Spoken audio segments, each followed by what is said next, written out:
for me, I can clearly see how Breon could beat Urs at this show. What's up guys and welcome. You are watching Fazi Fitness. So I'm gonna start this video with kind of a bizarre question that was thrown at Nick Walker.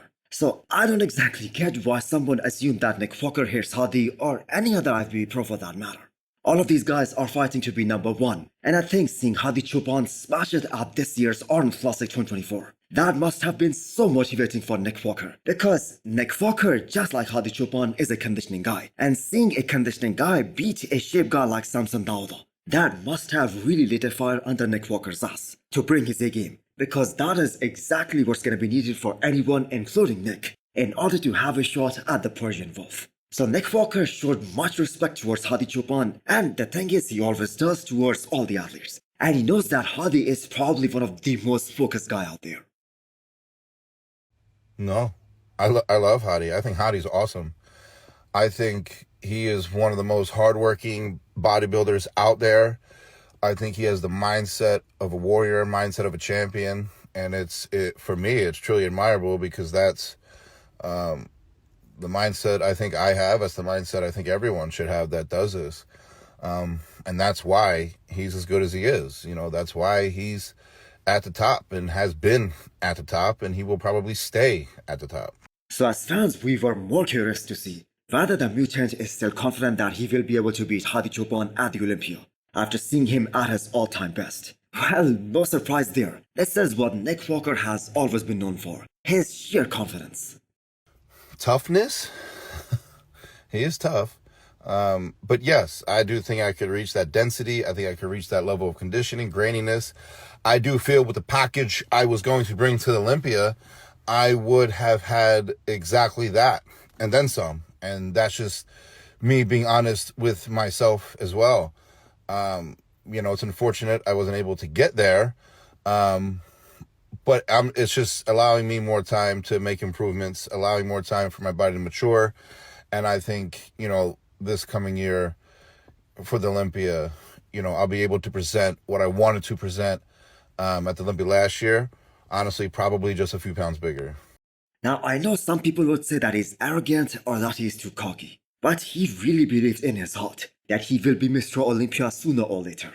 So now the great thing is that the New York Pro is just 10 weeks away, where we will see a glimpse of what to expect from the mutant at this year's Mr. Olympia in October.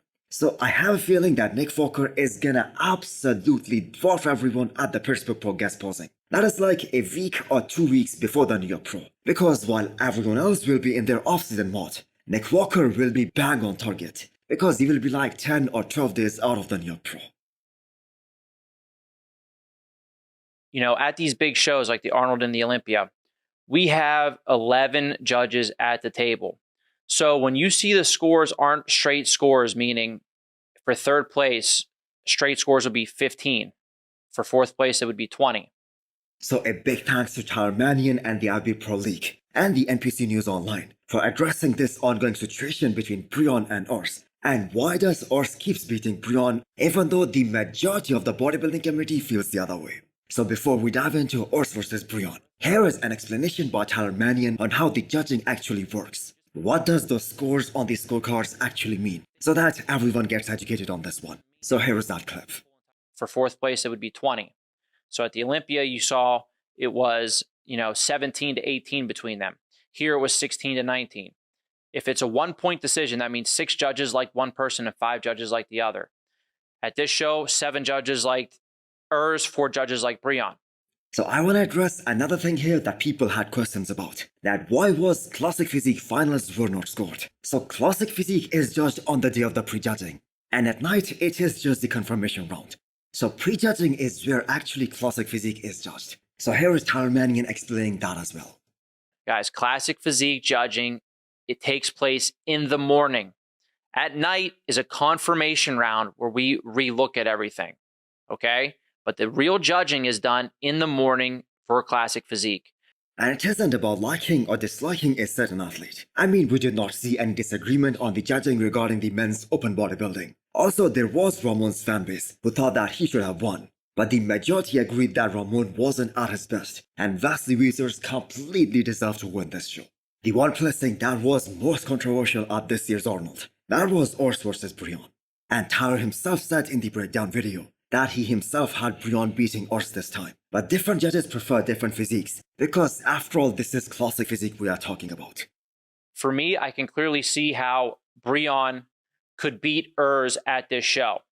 So when we look at the front double bicep from prejudging, Urs to me was off when it comes to his trademark conditioning and separation. And majority of the votes went in Urs's favor. But it does open up the opportunity for Breon to come back better at this year's Arnold Classic UK and actually beat Urs. So do let me know what you guys think. Do you guys agree with Tyler Manion here? Someone in third or in fourth.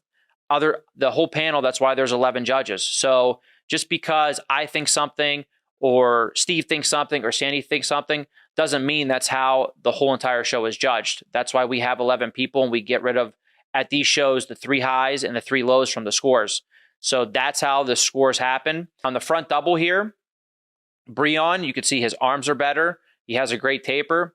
Even though from the front, his quads are a good bit smaller and it leaves him a little bit unbalanced in the front poses with how small his quads have gotten.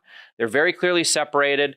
It still flows good enough where Urs's quads weren't showing, the normal separation he has. So the one guy that was the biggest shocker for everyone at this year's Arnold Classic was Jon de La Rosa. 99% of the people did not even have him in their top 5 before this year's Arnold. And you can make an argument that some of the other guys who placed 5th or 6th, namely Akim Williams and James Hollingshead, they were equally good from the front as Jon. But he was just lights out from the back, especially during the prejudging. And that definitely gave him the edge over the others. I mean, even standing next to top 3 guys here at the Arnold, just look at his flow from the back. He has got everything. His upper back is super complete, and so is his lower back. The hamstrings, the glutes were ripped to the bone. So he has every right to be this fired up for the Arnold Classic UK as well, because he is very complete top to bottom, front to back. This is definitely the best Jon that I can remember seeing from all the way back when he was competing, 5-6 years ago and making the Olympia. And he has now found the right formula to come in peeled and full at the same time, with a great coach. So this is the second year where him and his coach Patrick have brought the best conditioning of his entire bodybuilding career. So it is definitely gonna be an interesting battle between him and James Hollingshead and Antoine as well. As Jim thinks he presented only about 85% of his true potential in Ohio. So the judges were extremely happy with Jon's look in the prejudging. And he aims to beat that look at this upcoming Arnold Classic UK, which is gonna be happening in just 1 more week now. So hit the thumbs up button if you liked the video, and smash the subscribe button if you wanna come back for more. Thanks for watching.